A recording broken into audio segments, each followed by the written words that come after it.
ओ बच्चों, कैसे हैं आप सब। आज हम लोग स्टार्ट करने जा रहे हैं आपके बिहार बोर्ड के क्लास 10th के इंग्लिश सब्जेक्ट में पैरानोमा पार्ट 2 के चैप्टर 7 को बच्चों। और आपका चैप्टर 7 है बच्चों the unity of the Indian culture. तो इस चैप्टर को लेक्चर को आइए स्टार्ट करते हैं हम लोग बिना देर किए हुए। ये रहा बच्चों आपका chapter the unity of Indian culture, जिनके ऑथर हैं हुमायूं कबीर। तो आइए हम लोग इस चैप्टर को देखते हैं। इनके जो ऑथर हैं बच्चों कौन हैं? Humayun Kabir.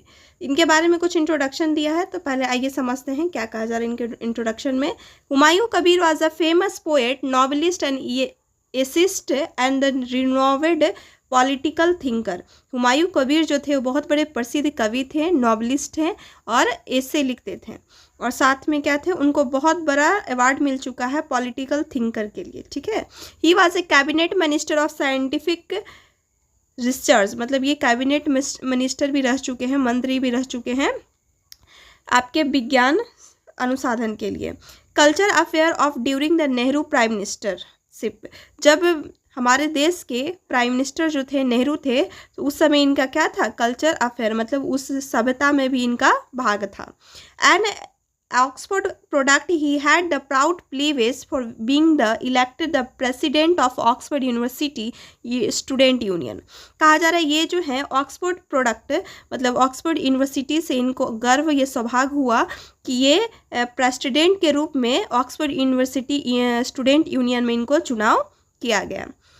The present piece is adapted version of Humayun Kabir is a lecture delivery by in Vadodara university. जब वो बड़ोदरा यूनिवर्सिटी में थे तब उन्होंने जो भाषण दिया था, उस भाषण से ये चैप्टर जो प्रेजेंट जो चैप्टर है यूनिटी ऑफ इंडियन कल्चर, उसका ये भाग है। The lecture focus on the glorious past of Indian culture and his high rich हिटेज।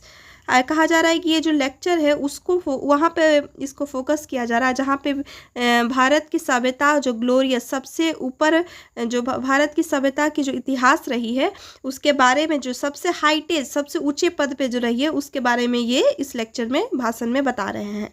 It precisely reflected the Kabir loves faith in the greatness of his motherland, मतलब वो बताते हैं कि उनको अपने मातृभूमि से कितना प्यार है, कितना भरोसा है उनके महान पे। तो आइए स्टार्ट करते हैं बिना देर के इस चैप्टर को। ये रहा आपका यूनिटी ऑफ इंडियन कल्चर। क्या कहा जा रहा है? Till recently Aryans are regarded the earliest invaded the land. Invaded का मतलब होता है आक्रमणी। कहा जा रहा है तुरंत रिसर्च में ऐसा कहा जाता है कि आर्यन जो थे ये सब हमारे धरती के, मतलब हमारे भारत के धरती के वो क्या थे? सबसे पहले आक्रमण किए थे हम भारत में। It was a thought that come to be India which has uncivilised. ये तब का थॉट है जब हमारे इंडिया में ये वो आए थे, जो जब हमारा भारत क्या था? असभ्यता थी। और बारबियन का अर्थ होता है बच्चों अनपढ़। ठीक है। जब वो भारत जब असभ्यता थी, जब कुछ नहीं जानती थी, तब की। But modern research has prove there is invade even before Aryan probed his land into this land. कहा जा रहा है मॉडर्न रिसर्च यानी आधुनिक अनुसंधान में ऐसा दिखाया गया, साबित किया गया, इससे पहले भी, मतलब आर्यन से पहले भी बहुत सारे लोग आए इस धरती पे और आक्रमण किए हैं। They involve a civilisation higher that the Aryan hordes who come in their wake. कहा जा रहा है कि ये आर्यन के आने से पहले इस धरती पे बहुत सारी सभ्यता आई जो कि क्या की? जागरूकता की। The pre Aryans had displaced the still year people built up new civilisation which astonish modern scholar its by extend and depth. ये जो प्री आर्यन है, इससे पहले जो सभ्यता थी उसको हटाकर यहाँ पे एक न्यू सभ्यता को दिखाया गया, जो कि क्या थी? आश्चर्य कर गई सबको। एक आधुनिक स्कॉलर था जो कि काफ़ी विस्तार था और गहराई थी। The Aryans invents the repeated process and it led to infusion of the old with new। Aryan का जो इन्वेंशन था उस प्रोसेस को दोबारा दोहराया, जहाँ से फिर एक फ्रेश इथी आया, ओल्ड से न्यू एक सभ्यता आई। This continue this successive inroads for fighting the race of who come to conquer but remained to lose themselves in Indians racial cauldron. कहा जा रहा है कि भारत में जो ऐसी बहुत सारी लगातार आर्यन के बाद बहुत सारे ऐसे सभ्यता आई जो कि क्या की भारत में आकर आक्रमण करने की कोशिश की। लगातार वो भारत के सभ्यता पे आक्रमण करते रही।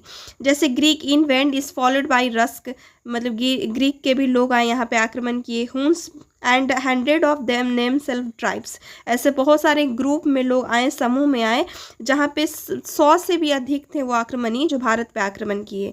दे all appeared as on scenes victorious but were soon absorb the rank of वेरनिस्ट। कहा जा रहा है सब लोग आए और सब लोग अपने आप को क्या विजेता साबित करने की कोशिश किए, लेकिन यहाँ पे क्या है सिर्फ सभ्यता किसकी चली आगे, जिसकी सभ्यता लोग उसकी सभ्यता चली।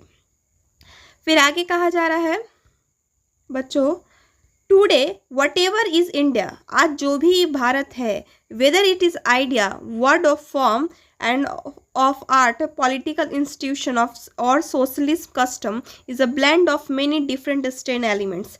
कहा जा रहा है कि आज भारत जो भी है, चाहे वो एक भारत क्या हो, लोग कहते हैं ना कि भारत क्या है, तो भारत या तो एक आइडिया हो, या तो एक शब्द हो, या कला से भरे हुए हो, या पॉलिटिकल इंस्टीट्यूशन यहाँ पे हो, या फिर सोशल कस्टम समाज का कोई विचार हो, मुद्दा हो। ये सब से क्या है भारत जो है कहीं ना कहीं is a blend of many different strain element, बहुत सारे चीज़ों से हमारा भारत बना हुआ है, जिसमें सब कुछ है, आइडिया है, कला से भरपूर है, राजनीतिक इंस्टीट्यूट है, सामाजिक सभ्यता है, यहाँ पर ये सारे चीज़ों से स्ट्रेन और तत्व, एलिमेंट का मतलब होता है तत्व, से हमारा भारत बना हुआ है। आगे कहते हैं Humayun Kabir, in spite of this derivation from many source and the constitute of the variety of forms, types of remarkable unit spread in form of Indian culture throughout the ages। कहा जा रहा है ये जो डेरिवेशन मतलब जहाँ से ये आया है, आर्यन सभ्यता से जो भारत हमारी आई, ये एक बहुत सारे सोर्स से बनी, बहुत सारे स्रोत से आई, जिसमें से बहुत सारे वैरायटी ऑफ फॉर्म, अलग अलग फॉर्म बनी, types of remarkable unit of spirit in forming Indian culture thought of age. Age का मतलब होता है युग, बहुत सारे युग में एकता के साथ ये जो है ये हमारे भारत की जो सभ्यता है वो बहुत सारे फॉर्म से बनी, जहाँ पे जातिवाद, धर्म, अनेक प्रकार से हमारी भारत की सभ्यता बनी, युगों से ये चलता आ रहा है। In fact it is the underlining unit which is the most remarkable features of Indian culture. यहाँ जो एकता है, जहाँ पे हिंदू, मुस्लिम, सिख सब प्रकार के यहाँ पे लोग हैं, ये सबसे एक तरह से मोस्ट रिमार्केबल, सबसे ज़्यादा फीचर है हमारे भारत की सभ्यता की। इन वॉल्यूम, वॉल्यूम का मतलब होता है आकृति, आकार। ड्यूरेशन ऑफ नो सिविलाइजेशन, जब कहा जा रहा है कोई सभ्यता नहीं थी, with the possible exception of the Chinese, Chinese को छोड़ाकर, can bear the comparison with civilisation of India. India के भारत मतलब चाइना को छोड़ा के और जितने भी सिविलाइजेशन, जब सिविलाइजेशन नहीं थी तो तुलना जो अगर भारत से करेगा तो क्या है, वो काफ़ी बड़ी इसका वॉल्यूम था। एरिया ऑफ लैंड, या तो इस क्षेत्र से हम लोग तुलना कर सकते हैं। In area of land, number of people, यहाँ पे सबसे ज़्यादा नंबर ऑफ लोग हैं, काफ़ी ज़्यादा यहाँ पे पॉपुलेशन है। The variety of race and the length of the Indian history hardly repeated elsewhere. कहा जा रहा है यहाँ पे वेराइटी ऑफ रेस है, दौर है, और क्या है, भारत की जो इतिहास है वो काफ़ी ज़्यादा दोबारी कहीं नहीं दोहराई गई, काफ़ी हार्ड है, कठिन है ये सब के लिए। Validity of Indian culture is equal amazing, जो हमारा जो भारत की जो सभ्यता है वो काफ़ी क्या है, अलग है, अमेजिंग है, मतलब जिसका कोई उपमा ना किया जाए वैसा अमेजिंग है, आश्चर्य है सबके लिए। In spite of thousand of vicissitudes it has to be survive the modern day. यहाँ पे बहुत सारे सोच से लोग बने हुए हैं, जहाँ पे ये जो आने वाला जो समय है, आधुनिक जो दिन है, ये एक सर्वाइव करेगा, वहाँ तक चलेगा।